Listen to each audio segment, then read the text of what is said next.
Hello students, subject English, standard 5, unit number 3, travel time,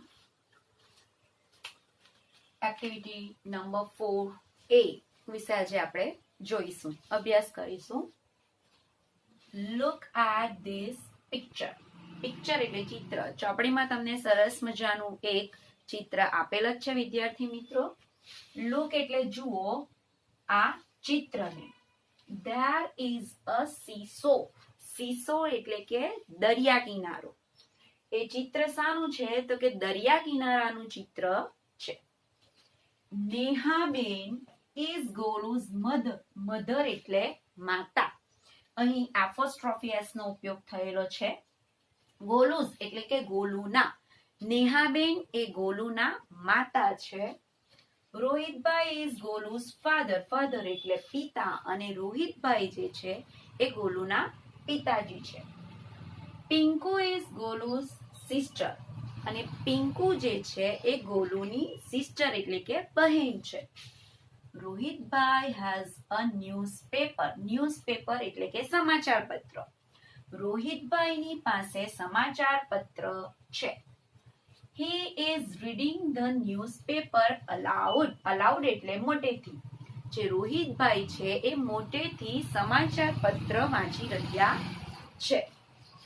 Nehaben is listening the news. અને નેહાબેન જે ગોલુના mummy છે, રોહિતભાઈના wife છે, એ સમાચાર એ news સાંભળી રહ્યા છે. લિસન એટલે સાંભળ. She has a basket. Basket એટલે ટોપલી. તેમની પાસે એક ટોપલી છે. There are apples in the basket. અને એ ટોપલીની અંદર સફરજનો છે. Golu and Pinku are playing cricket. Golu અને પિંકુ એ બંને ભાઈ બહેન ક્રિકેટ રમી રહ્યા છે.